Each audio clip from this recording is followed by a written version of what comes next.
Bem-vindos a mais um programa Seguro Sem Mistério. Eu sou Júlia Sena e esse é o nosso ponto de encontro para falarmos sobre o mundo do seguro de forma simples, objetiva e estratégica. O Seguro Sem Mistério, no ar há 20 anos pela sua televisão, conta com patrocínio master da Icatu e da Rio Grande Seguros e Previdência. Além, é claro, do apoio de grandes marcas que vocês verão ao longo aqui do nosso episódio, mostrando na sua telinha, marcas essas que acreditam no nosso propósito de agregar e comunicar o mercado de seguros. Hoje nós estamos recebendo uma visita mega especial aqui no nosso estúdio especial em Porto Alegre, uma pessoa que eu queria muito trazer aqui no nosso programa, que é um amigo de longa data do JRS, é um amigo do mercado, uma pessoa que realmente é referência para a gente. A gente está falando de Rubens Oliboni, ele que é diretor regional Rio Grande do Sul e Santa Catarina do Grupo HDI. Ele é um executivo com uma trajetória profundamente ligada ao desenvolvimento do mercado segurador aqui na nossa região e também à construção de relações duradouras com os corretores de seguros. Rubão, bem-vindo ao Seguro Sem Mistério, estava aguardado esse momento por mim. Olá, Júlia, eu que agradeço o privilégio e a oportunidade de estar aqui contigo. E vamos bater um papo bastante solto e bem legal aqui a respeito de tudo que a gente entende do mercado, aquilo que você também acompanha há muito tempo. Então, o privilégio é meu de estar aqui contigo. Ah, que legal. Rubão, hoje, mais cedo, quando eu vinha vindo para o estúdio, né, a gente prepara uma pauta, mas as lembranças com pessoas tão queridas como é o seu caso para a gente, elas vão vindo, né? São tantos anos aí de carinho, de amizade que a gente tem com você. E eu me lembrei, no início da minha carreira, comecei novinha no JRS, né? Vamos abafar o caso. Que eu fiz uma matéria com você lá na HDI, aqui em Porto Alegre, quando era lá na Sertório. E era uma capa de revista, né, que saiu uma foto toda bonitona sua, como realmente uma das pessoas referências, um dos diretores que a gente vê como referência no nosso mercado. E o nosso mercado, ele precisa ter referências para a gente profissionalmente e também se inspirar de maneira pessoal. Mas conta pra gente um pouquinho como é que começou essa tua trajetória no mercado de seguros. Então, como todo começo, nem sempre é alguma coisa planejada, né? Eu vim da minha terra natal, sou da Vacaria, né? Do norte do estado do Rio Grande do Sul, e eu vim para Porto Alegre com o objetivo de estudar, né? Eu queria fazer a faculdade aqui, e ao vir para cá, eu, obviamente, quem não nasceu com muito dinheiro, né? Era o meu caso, procurei alguma forma de remuneração para poder custear a faculdade, porque, claro, né, tudo é muito mais caro na capital do que a gente tinha na cidade onde eu nasci. E assim que começou meio por acaso, né? Eu entrei na Bamerindos Seguros em 85, então já são 4 décadas de experiência no seguro, mas quando eu comecei, foi uma coisa mais despretensiosa, na realidade. Mas rapidamente eu percebi que esse não era uma atividade normal, né, como tantas outras que a gente tem por aí. Eu percebi rapidamente que tinha uma missão nobre, investida nessa atividade, e isso começou a me atrair e aí rapidamente eu comecei a olhar como, não agora só o estudo primeiro e depois o trabalho, mas as coisas se equilibrando, porque eu vi importância no seguro, né? E foi assim que comecei. Então, passei por todas as áreas da seguradora, ainda na Bamerindos Seguros. Depois, a Bamerindos Seguros foi adquirida pelos ingleses do HSBC, fiquei um tempo trabalhando no HSBC, e depois a HDI adquiriu as operações do HSBC, e eu estou, então, desde então, lá no grupo HDI, com muita coisa que aconteceu nesse período todo, mas, assim, a gente brinca com as pessoas que começam, especialmente nas corretoras ou mesmo na seguradora, que o seguro só tem porta de entrada, Uhum. né? Que a gente não consegue mais sair depois. Mas eu costumo dizer que isso acontece porque você percebe a nobreza da atividade, né? É uma atividade que, por si só, ela tem uma aura, né, super positiva, porque a gente tem por missão principal permitir que as pessoas continuem com suas vidas, continuem com seu patrimônio, muitas vezes adquirido ao longo de muita história, de muito tempo, de muita luta. E o mercado segurador é o único que tem esta proteção, né, que permite que as pessoas continuem as suas atividades, a sua empresa, possam tratar a sua saúde, possam deixar uma família protegida numa eventual falta através do seguro de vida. Então, isso tudo foi me chamando a atenção. E claro, né, aí conforme você vai se interessando, as portas vão se abrindo. Foi um mercado que me permitiu, por exemplo, conhecer o Brasil quase na totalidade. Estive em vários locais trabalhando, vivendo realmente nos locais, nas regiões. Então, eu diria para você que esse é um mercado muito especial, não só para mim, mas para todos aqueles que jogam nesse mercado, como é você, por exemplo. Eu lembro do Carvalho, quando começando lá atrás, né, quando eu estava aqui na primeira vez que passei aqui por Porto Alegre, e ele já tinha esse sonho, essa coisa de construir algo ligado ao mundo do seguro. E está aí, hoje o JRS é uma referência para a gente também aqui no mercado gaúcho e no sul especialmente. Ah, que legal. Obrigada, Rubão, pelas palavras. Sabe que o Carvalho, né, o fundador do JRS, meu pai, ele tinha muitos amigos e alguns eram muito especiais para ele, então tu, Rubão, era um amigo muito especial para ele. Lembro sempre que ele falava de ti com muito carinho, né, tinha muito carinho em tudo que fazia junto contigo. E Rubão, além desse propósito do mercado de seguros de proteger, né, da proteção às famílias brasileiras, também tem a questão que é um mercado que lida muito com pessoas. E isso, do meu ponto de vista, pelo menos, é uma coisa que faz dele um setor tão especial Sim. também, né? Não tenha dúvida. Eu diria para você que pessoas é o ponto principal de qualquer atividade, né? A gente fala muito e o mercado evoluiu muito nesse período desses 41 anos que eu tenho na atividade, evoluiu demais, né? A gente começou com um mercado muito operação manual mesmo, né? Até porque a gente não tinha a tecnologia que temos hoje, então 40 anos em termos de tecnologia muda Sim. totalmente, né?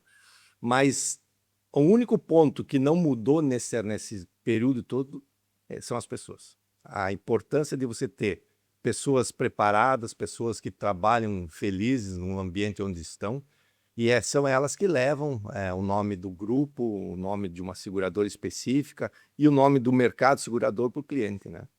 Então, falando de pessoas, por exemplo, você tem um mercado hoje nacional distribuído por corretores, que são os grandes protagonistas desse mercado, porque sem eles o mercado não existiria. Não tem como as seguradoras distribuir o que distribui hoje dentro do mercado brasileiro, se não fosse através de pessoas qualificadas como são os corretores. Então, toda vez que você olha para... que tem muito discurso de tecnologia, que a tecnologia vai tomar conta, que ela vai ser... Não, a tecnologia é uma ferramenta que vai ajudar essas pessoas a cada vez serem melhores e estarem mais preparadas. Então, elas são complementares e não uma substituindo a outra, como às vezes a gente ouve por aí.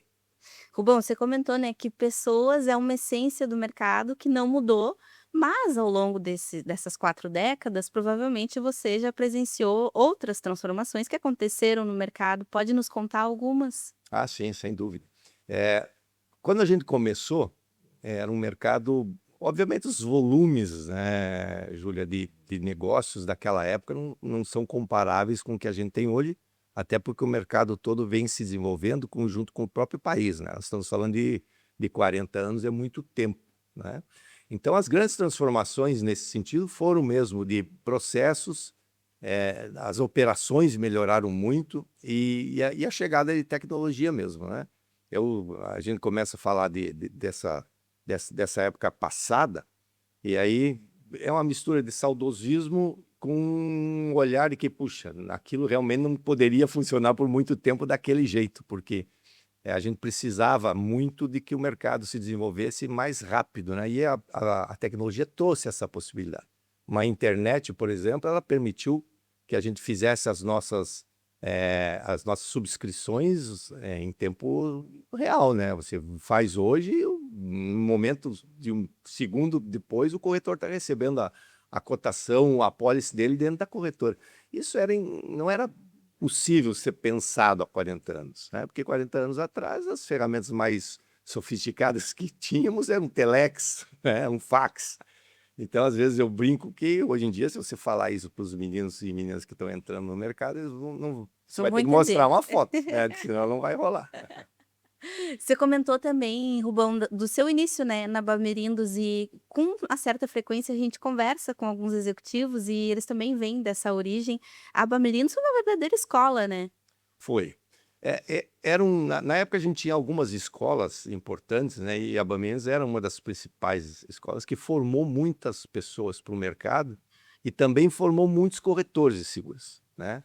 Essa é uma das coisas que eu gosto de relembrar, porque como eu estava nesta época, especialmente nos primeiros 8 anos na área técnica da Bamerinos, nós tínhamos muitos executivos, hoje chamados executivos comerciais, na época eram inspetores de seguros, que saíram ao longo do tempo e foram abrindo as suas corretoras. Então, eu tive a oportunidade de ajudá-los, muitos deles, a, com treinamento, a montar a sua estrutura e tal. E hoje, quando eu vejo esses mesmos colegas antigos, corretores de sucesso, isso é muito legal, né? Porque você olha para... Porque o mercado é feito desta forma. Você falou inicialmente sobre as referências de mercado. Eu tive as minhas referências de mercado. Eu sucedi o Júlio Rosa aqui no Rio Grande do Sul, né? Que era uma pessoa que conhecia todo mundo, né? E era conhecido por todos. E assim, em cada estado do Brasil, por onde eu passei, nós tínhamos essas pessoas que eram referência. E são essas pessoas, juntamente com aqueles que saíram das companhias ou que estudaram se transformarem em corretores de seguros, são eles que fazem o mercado. Se o mercado é hoje um mercado respeitável, com confiança altíssima, é por conta dessas pessoas que trabalharam duro no passado para que a gente pudesse hoje estar aqui falando sobre um mercado que a gente tem orgulho de falar. Então, isso é muito legal. Você falou no Julião, né, Rubão? Não importa quantos anos passem, saudades, Julião, porque o Julião realmente era uma pessoa muito especial e com uma história de vida diretamente ligada ali ao mercado de seguros. Na verdade, a vida do Júlio e o mercado de seguros, eles não têm como ser, nunca foram separados, porque eles eram uma coisa só, digamos assim, porque o Júlio nasceu no meio do seguro e partiu, né, dentro do mercado do seguro. Então, a vida dele e o mercado eram uma coisa única. Isso é Sim. muito interessante. E nessa tua trajetória, Rubão, que era muito parecida também com a do Julião, de contribuição ao desenvolvimento do mercado segurador aqui na nossa região e do desenvolvimento do próprio Grupo HDI, o que mais te orgulha? Puxa, eu tenho, o orgulho, eu evito a palavra orgulho, que parece muito mais uma expressão egóica do que, né? Mas aquilo que eu mais gosto foi dessas pessoas que eu ajudei ao longo do tempo, né?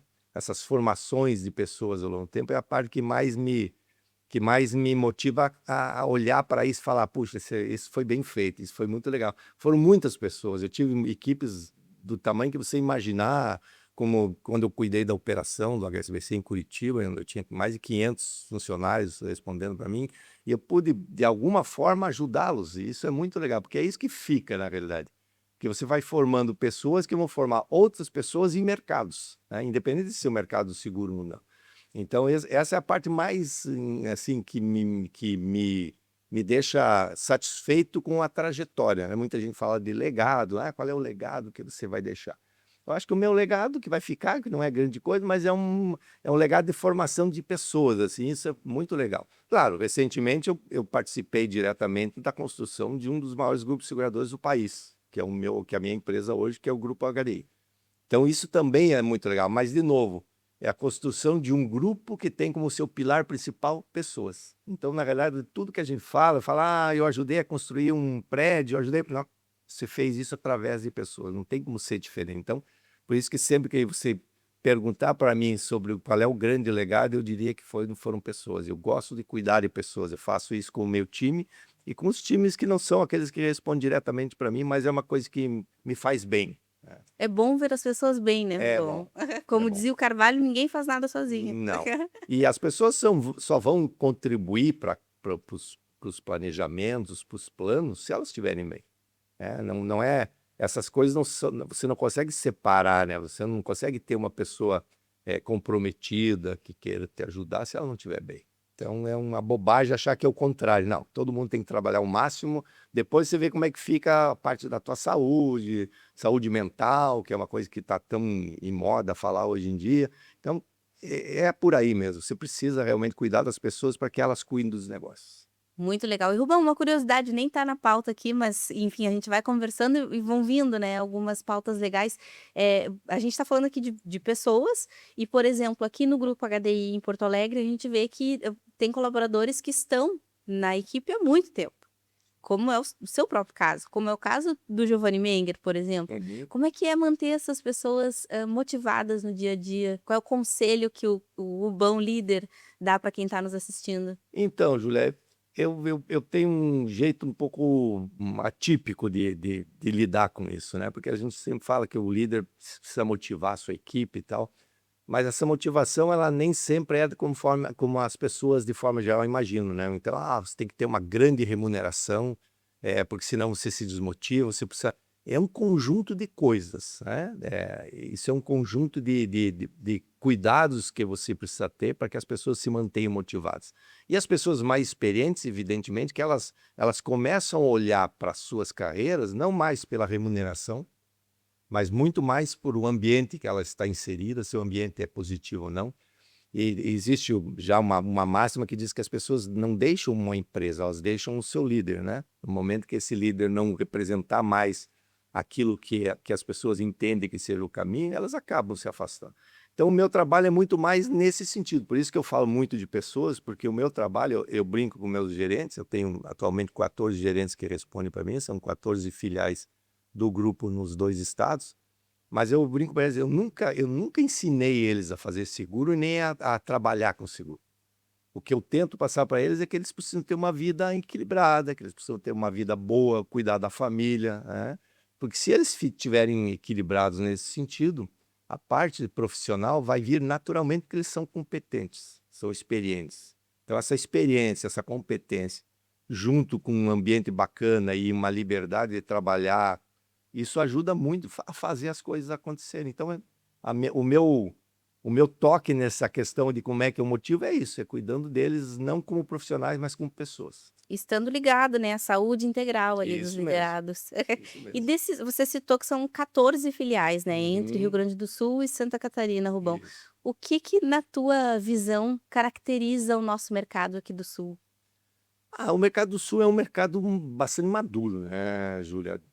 Por conta de uma série de fatores. A cultura do seguro aqui, ela é mais forte do que no restante do país, eu não tenho dúvida nenhuma a respeito disso, muito por conta do tipo de miscigenação que temos no Sul. Nós temos aqui pessoas descendentes de italianos, alemães, né, os europeus de forma geral, asiáticos. Então, a gente tem uma colonização, do Sul diferente um pouquinho do restante do país, de pessoas que têm uma ligação preventiva mais forte. Então esse é o primeiro fator que eu julgo importante. Até países que já passaram por guerras, né, por Exatamente, exatamente. Por isso que a gente às vezes esquece desse detalhe, mas nós somos uma região basicamente de europeus, né? Então é uma descendência que tem isso na sua cultura. E segundo, que nós vivemos numa região de intempéries pesadas, né? E isso, por óbvio, né, faz com que as pessoas despertem para a necessidade de se proteger. Então é como você imaginar um americano que vive na zona dos furacões, falar sobre proteção é uma coisa absolutamente natural para eles, porque não é uma escolha, aquilo precisa ser feito, né? Nós estamos no sul mais ou menos assim, a gente já teve exemplos mais que suficientes para entender que realmente a proteção para as pessoas, para as famílias e empresas do sul, ela é fundamental.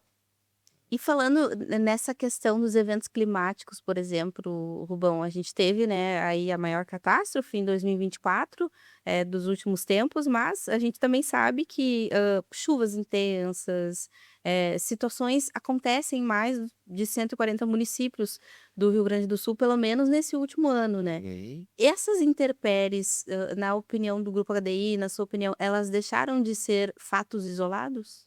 É, todos os estudos apontam para uma repetição cada vez mais constante desses eventos, né?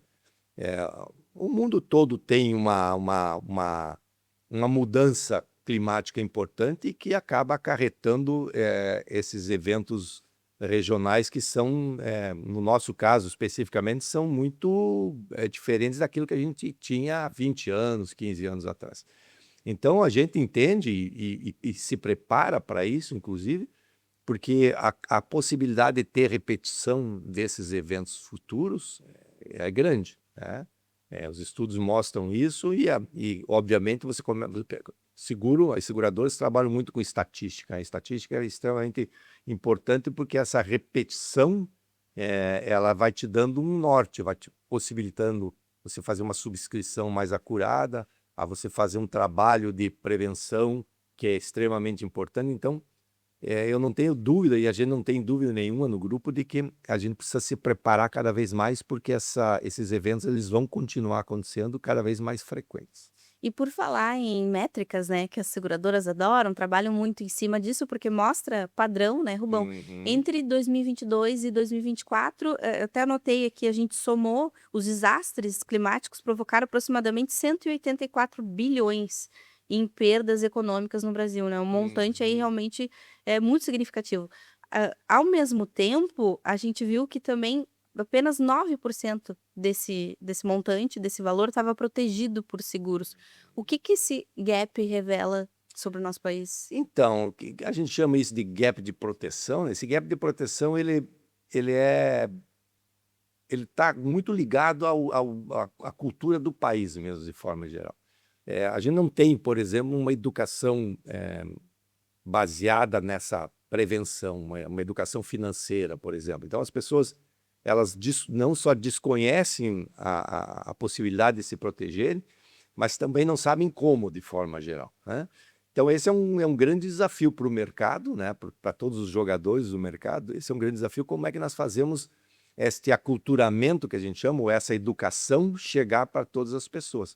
A gente teve vários eventos, assim, vale lembrar aqui que em 2020 a gente teve o ciclone bomba em Santa Catarina, né, que pegou muita gente totalmente desprevenido, mas aí essas ocorrências também ensinam, né? É óbvio que tem uma dor grande aí no momento que acontece, mas elas ensinam o mercado a se preparar melhor, né? Santa Catarina, naquela época, começou a fazer todo um trabalho de prevenção, e também sofre muito com alagamentos e tal. Isso diminuiu essas incidências, não o fato natural, mas as consequências desses fatos diminuiu bastante porque as pessoas estão mais preparadas. A gente aqui passou por um problema nunca antes visto, que foi a enchente.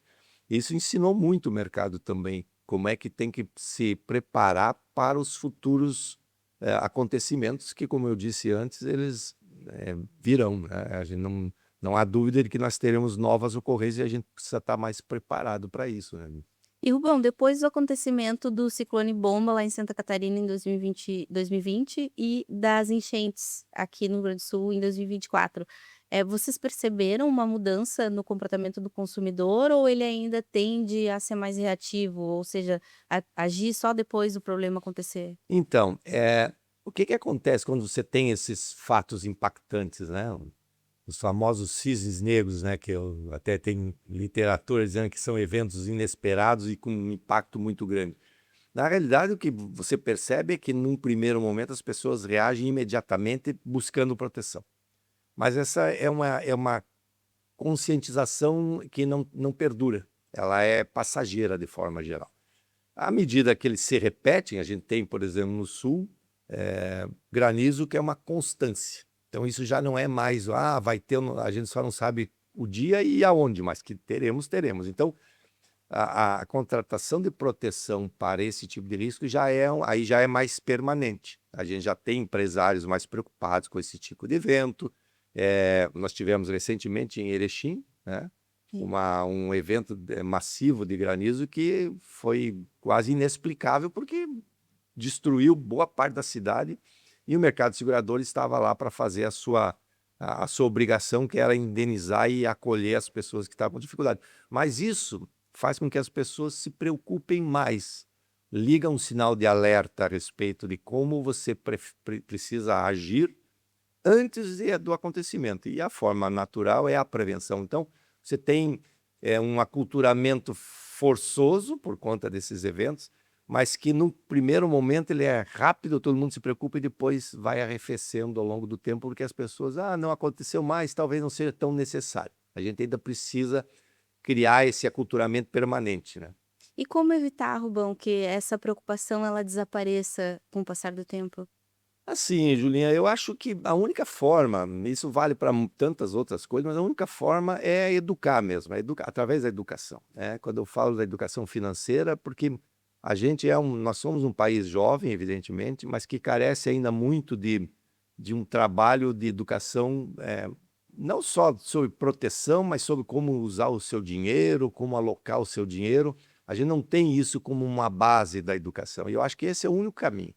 Porque se você for fazer isso fora da educação, você trabalha muito fortemente com os adultos que estão neste momento, mas na hora que vem a geração seguinte, você já não tem mais aquele trabalho todo que foi feito. Então, precisa ser um trabalho de base. Você precisa ir para dentro das escolas, ensinar as crianças sobre a necessidade da proteção. E quando eu falo proteção, vale para previdência, vale para o seguro de vida, vale para o seguro de bens, para qualquer tipo de proteção. Mas é lá que você começa a desenvolver uma mentalidade muito mais preventiva do que a gente tem hoje. Bom, as enchentes em 2024, né, aqui no Rio Grande do Sul, foram o maior evento climático da história do Grupo HDI. Como que você e o time aqui da filial do Rio Grande do Sul viveram esse momento? Isso foi assim, você deve ter ouvido já inúmeras histórias de todo tipo, histórias muitas vezes emocionantes, porque, de novo, a gente está lidando com a vida das pessoas, né? Muitas vidas foram perdidas, vidas que ficaram em risco. Então, quando aconteceu, as providências do grupo foram imediatas no sentido de deslocar todo o nosso contingente de sinistro, por exemplo. Nós abrimos uma matriz em Porto Alegre, né? Toda a nossa equipe de sinistro foi transferida para cá, trouxemos os nossos prestadores de serviço para cá. E aí começa uma coisa muito interessante que você percebe toda vez que tem catástrofes desse tipo. As pessoas, elas se transformam, né? Aquelas pessoas que muitas vezes ficam frias, que não ligam muito para o que está acontecendo para o vizinho, esse sentimento é quase o que Jung chamava de inconsciente coletivo, né? É uma onda que varre todo mundo e todo mundo começa a perceber que, se não ajudar, é como se não como se estivesse prejudicando a si mesmo, que é verdade. Então, a transformação foi muito grande nesse sentido. E a gente fez com os funcionários, todo mundo ajudava, a gente colocou o pé na água, como diz o ditado, para tirar pessoas dos lugares que estavam milhados, que não tinham como tirar. Então, eu diria para você que foi uma coisa muito além do seguro, esse evento. Ele ensinou. A única lástima que eu vejo é que a gente esquece depois rapidamente, né? A gente deveria guardar esse sentimento de solidariedade para sempre, porque ele faz um bem danado e é a única forma de a gente poder ajudar as pessoas menos favorecidas, aquelas que moram em lugares que não são atingidos por uma enchente daquela, por exemplo. Mas a gente acaba esquecendo rapidamente e não deveria. A gente deveria lembrar desse sentimento de ajuda e, assim, todos os jeitos. As pessoas, assim, você encontrava pessoas que tinham quase nada para sobreviver e estavam lá ajudando as outras pessoas que também estavam a ponto de perder tudo, inclusive a vida. Então, é um negócio muito diferente. O seguro, nessa hora, ele vai para além do mercado de seguro. Ele vai muito mais para se preocupar com as pessoas, né? Nós criamos até, o nosso presidente criou até um slogan na época, falou: aqui a gente se importa pessoalmente, né? Porque essa pessoalidade é o que fez toda a diferença para que aquela catástrofe não fosse maior do que ela foi, né? Eu não tenho dúvida nenhuma. Isso ensinou bastante a gente, muito, né? Mas eu gostaria que o ensinamento pessoal tivesse permanecido com aquela mesma intensidade daquela época. É muito interessante, né, Rubão? São tantas as histórias, né, que a gente, na época, ficou sabendo, que a gente vivenciou, Uhum. porque, né, tanto eu quanto você somos gaúchos, então a Sim, gente também sim, vivenciou, sim. esse momento, né, e realmente a união, não só dos próprios gaúchos, mas recebemos muitas ajudas de fora. Impressionante. Você mesmo acabou de dar um exemplo, né, montando, por exemplo, uma filial, aqui, Uhum. então, isso tudo é coisa que vai ficar muito na nossa mente, né, Rubão? Vai. E naqueles primeiros dias ali da crise, quais que foram as decisões mais importantes que o Grupo HDI precisou tomar? Então a decisão primeira foi de realmente estabelecer um quartel-general no Rio Grande do Sul, com todas as nossas estruturas, né. para poder estar perto, né? E aí, claro, usamos aí toda a tecnologia que a gente teve drones que a gente trouxe para cá para poder entrar nos prédios para ver o que tinha lá dentro, para a gente já poder antecipar as indenizações. A gente trouxe todo o nosso arsenal de veículos e tal, deslocamos prestadores para cá. Então os 2 primeiros dias depois da ocorrência, a gente estava com dificuldade, inclusive, de chegar em Porto Alegre, era quase impossível chegar, e a gente foi dando um jeito de vir chegando mais perto, né? Então, a gente montou o nosso QG aqui em Porto Alegre, uns 4 dias depois da ocorrência, quando a água estava realmente no nível mais alto.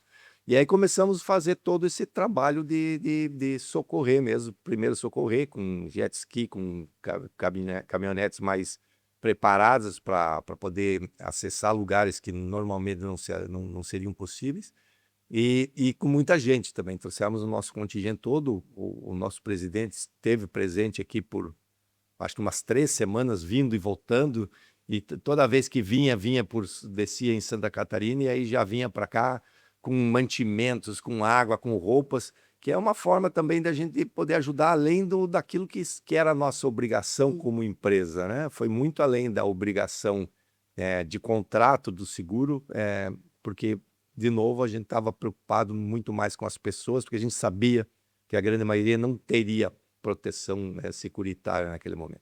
E aí é muito legal porque a gente encontrou corretores de seguros, muitos que também foram atingidos, mas ao mesmo tempo estavam ajudando, estavam socorrendo. Então o mercado todo se mobilizou para fazer um trabalho que eu julgo muito interessante para aquela época e muito necessário também. E o quanto que essa rapidez, Rubão, nas respostas influencia, por exemplo, na confiança, depositada, né, tanto dos corretores parceiros quanto dos próprios clientes segurados no grupo HDI? Ah, influencia totalmente, né, Júlia? Porque o que acontece? Você imagina que o maior impacto da enchente atingiu o setor de veículos, né? A perda maior do mercado segurador em termos de indenização foi com os veículos. Mas muitos desses veículos, o cliente que recebeu o pagamento da perda total, ele não usou para comprar outro veículo. Ele foi reconstruir a casa dele, que foi totalmente destruída. Então, quanto mais rápido a gente fazia essa indenização, mais rápido ele podia reconstruir uma vida inteira com a família. Então, essa foi a primeira constatação que a gente teve na hora que a gente montou o nosso QG aqui em Porto Alegre. A necessidade de você... O processo natural de uma indenização, ele tem os seus ritos, né? Uma documentação, faz o aviso, aquela coisa. A gente passou por cima disso tudo.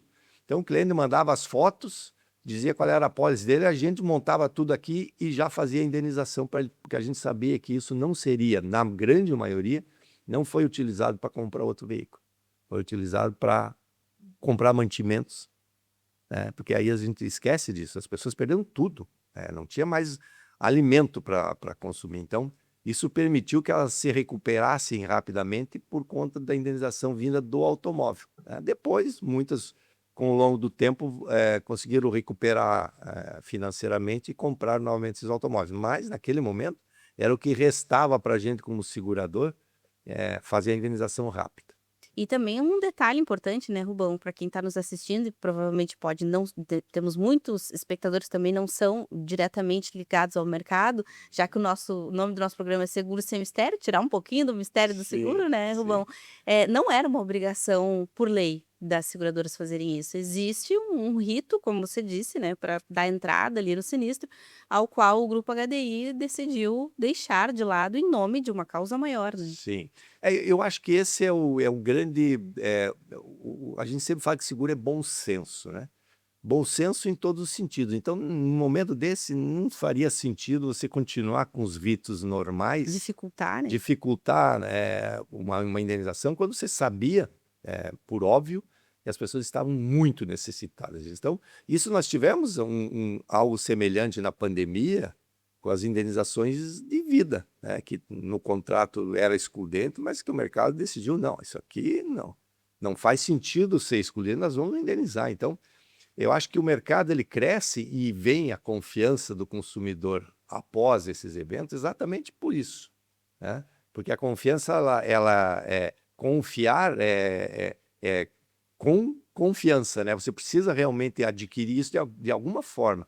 E nada melhor do que você ter um exemplo prático num momento drástico como foi aquele, para que as pessoas olhem e falem, "Ó, isso eu posso confiar porque eu tenho o exemplo aqui na hora que eu mais precisava." Então eu acho que o mercado ele se consolida muito com a confiança do consumidor toda vez que você tem esse tipo de evento e o mercado age rapidamente para ajudar. E tem uma coisa também que me chama atenção, Rubão, no primeiro bloco aqui do nosso programa, a gente estava falando sobre lideranças, referências e tudo mais. E agora há pouco, falando aqui já da enchente, você citou que o presidente Eduardo Dalry veio, né, ficou praticamente 3 semanas aqui, trouxe mantimentos, enfim. Qual que é a importância, de um momento como esse, da gente ter a presença das nossas lideranças? Ah, eu não, é assim, é muito porque tem um ditado antigo que fala que o exemplo arrasta, né? E arrasta mesmo porque e assim, são coisas, eu diria para você que não são complexas, né, de entender, né? Mas quando você presencia, é muito diferente. Eu presenciei o Edu carregando fardos de água de um caminhão para colocar em cima de uma caminhonete várias vezes, né? E evidentemente quem está olhando isso é tocado por um exemplo da função mais alta do grupo, né? Isso faz muita diferença e é por isso que as lideranças elas têm uma responsabilidade muito além do seu cargo, da sua função, né? Porque isso é um exemplo prático de que um líder ele precisa estar na frente, né? Ele precisa estar no campo de batalha dando o exemplo de como enfrentar as dificuldades. E o Edu fez isso com maestria e foi muito legal estar convivendo, né? E todo mundo foi contagiado esse tipo de exemplo e foi aí que as coisas começaram a cada vez ter mais velocidade nas ações que a gente precisava implementar. E do ponto de vista dele também, do Edu, né, Rubão, acredito que tenha sido importante essa vivência, porque aí ele viu, ninguém contou pra ele, né, Rubão, ele estava É. aqui, ele viu. Não, e ele estava muito tocado porque era o estado dele, né? Sim, gaúcho que nem Gaúcho. nós. Então isso mexeu muito com ele, assim, até hoje ele fala e se emociona com isso, né? Que legal. Rubão, tem uma parte aí também que, seja nas enchentes ou seja em qualquer trabalho, é muito importante, que são os corretores de seguros que fazem essa engrenagem, são um elo importante dessa engrenagem girar toda, né. O que que as enchentes, por exemplo, revelaram sobre a importância do nosso corretor parceiro de seguros? Eu falei para você que eu acho que o corretor é o grande protagonista desse mercado, porque ele, como distribuidor principal, e a gente tem um formato de distribuição que é único no mundo, né? O jeito que a gente faz negócio aqui através do canal corretor, mas ele é o primeiro participante desta estrutura toda, né? Seja na hora de fazer a contratação ou na hora que você tem um evento como as enchentes, por exemplo. Os corretores foram os primeiros a serem acionados, eles foram os primeiros a serem demandados, porque o cliente confia muito no corretor de seguros, de forma geral. Confia muito e é evidentemente que ele não vai ligar para a seguradora dele para dizer, olha, estou precisando de ajuda. Ele ligou para o corretor. Então a gente recebeu, assim, nos primeiros dias, uma quantidade gigantesca de corretores falando, olha, aqui está assim. Então eles foram pessoas e membros dessa estrutura do mercado que nos ajudaram na comunicação, inclusive, né? Porque uma coisa, como a gente tem corretor espalhado em todas as micro-regiões do país, falando aqui do Sul, em todas as cidades principais do Rio Grande do Sul e Santa Catarina, eles foram os primeiros que foram demandados e que nos acionaram para a gente começar a fazer o trabalho. Então, você veja que não estou falando de um ente importante só para venda, né? E aí é que está a singularidade do mercado brasileiro. Ele é um ente que ele vende, apoia durante o ano todo e depois trabalha para recomeçar esse processo. Então ele está participando de todas as fases do negócio. E num evento como aquele, evidentemente, foi o primeiro que levantou a mão e aí botou a botina e foi para a água, né? Porque era assim que tinha que fazer naquele momento para vários lugares, inclusive alguns parceiros nossos foram atingidos, né, diretamente pela enchente. Então a gente tinha uma mistura aí de gente ajudando e gente precisando ser ajudada também. Então, mas é um player desses todos do mercado extremamente importante em todos os sentidos. Então, o corretor Eu sou suspeito de falar porque eu me relaciono com os corretores desde quando eu comecei, há 41 anos atrás. E eu não consigo ver um mercado crescendo sem um corretor cada vez mais forte, né? E é isso que a gente vê atualmente. Então, dá para dar garantia de que esse mercado só vai crescer daqui para frente por conta de TST, que não é um intermediário apenas, né? Que realmente é um protagonista desse mercado. Os corretores fazem parte, né, daquelas pessoas que a gente falava aqui no início do nosso programa, né, Rubão, que fazem esse mercado ser tão especial. Sem dúvida que sim.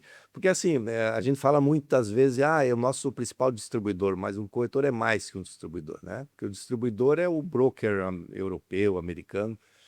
Nós temos um distribuidor que faz a manutenção, que atende o cliente durante o ano todo e que trabalha de novo depois para renovar. Então ele é um ente completo, né? Por isso que eu acho que é um protagonista do mercado. E Rubão, no mercado, no mundo, vamos dizer assim, né, cada vez mais digital que a gente tem, a importância dessa presença regional, desse contato, olho no olho, como é que tu enxerga isso?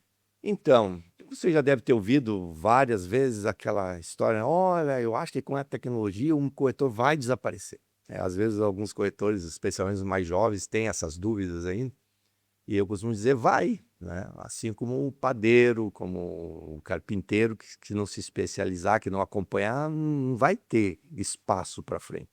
Mas olhando para a função corretor de seguros, esse vai continuar cada vez mais importante, mesmo com a chegada dessas tecnologias todas. Porque a tecnologia ela é uma ferramenta, ela não é um fim em si, né? Ela é só uma ferramenta para melhoria, né? E a gente tem visto isso nos corretores. Eu sou um executivo que não gosta de escritório, eu gosto de estar Tá no na rua. corretor, eu gosto de estar no corretor. E o que eu vejo é um corretor cada vez mais preparado, mais caprichoso, com escritórios mais bonitos, mais bem montados, cuidando do seu time, que é uma coisa que eu volto de novo a insistir, que é extremamente importante. Mas ele está cada vez mais preocupado em ser realmente um empresário, né? Ele não é mais um corretor de seguro só, ele é um empresário da corretagem, alguém que realmente presta um serviço para a comunidade onde ele está inserido. E, e é ele que é o cara que realmente distribui os negócios das seguradoras para depois, lá na frente, a hora que precisar, ele vai poder dar um atendimento. Então, a tecnologia ela é um complemento para essa história de mim. Ela não vai ser nunca a grande o grande porquê do mercado crescer. O porquê do mercado crescer será sim o corretor e as seguradoras criando novos produtos, produtos mais simples, com tecnologia, inclusive, porque eles ficam mais leves, ficam mais rápidos para o profissional de corretagem distribuir isso para os seus clientes. Então, eu julgo que isso são complementares, essas coisas, nunca é excludente. De novo, não existe um sem o outro. Talvez até exista o corretor sem tecnologia, ele vai sofrer bem mais do que o normal, mas só tecnologia sem o profissional que tem a experiência, que faz o contato olho no olho, nós estamos falando de um mercado que é consultivo, tá? Não é um mercado que você vai na prateleira do supermercado e pega o produto, põe no carrinho e vai embora. Aqui nós estamos falando de um produto consultivo em que o cliente não conhece e mesmo aqueles que têm conhecimento, eles preferem ter um profissional com, com conhecimento e experiência para atendê-lo, né?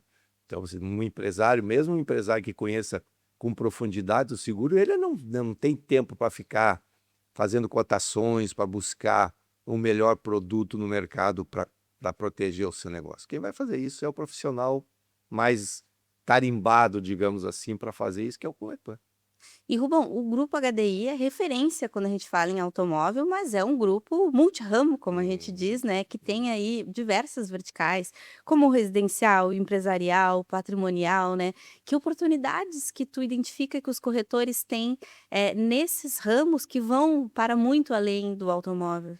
Então, a gente tem, não só por conta de ser um mercado ainda jovem, um mercado de forma geral em construção, mas a gente tem um oceano de oportunidades pela frente, né? Em qualquer ramo que você vai, mesmo no automóvel, que é o mercado mais consolidado, você ainda tem aí um gap de proteção gigante, né?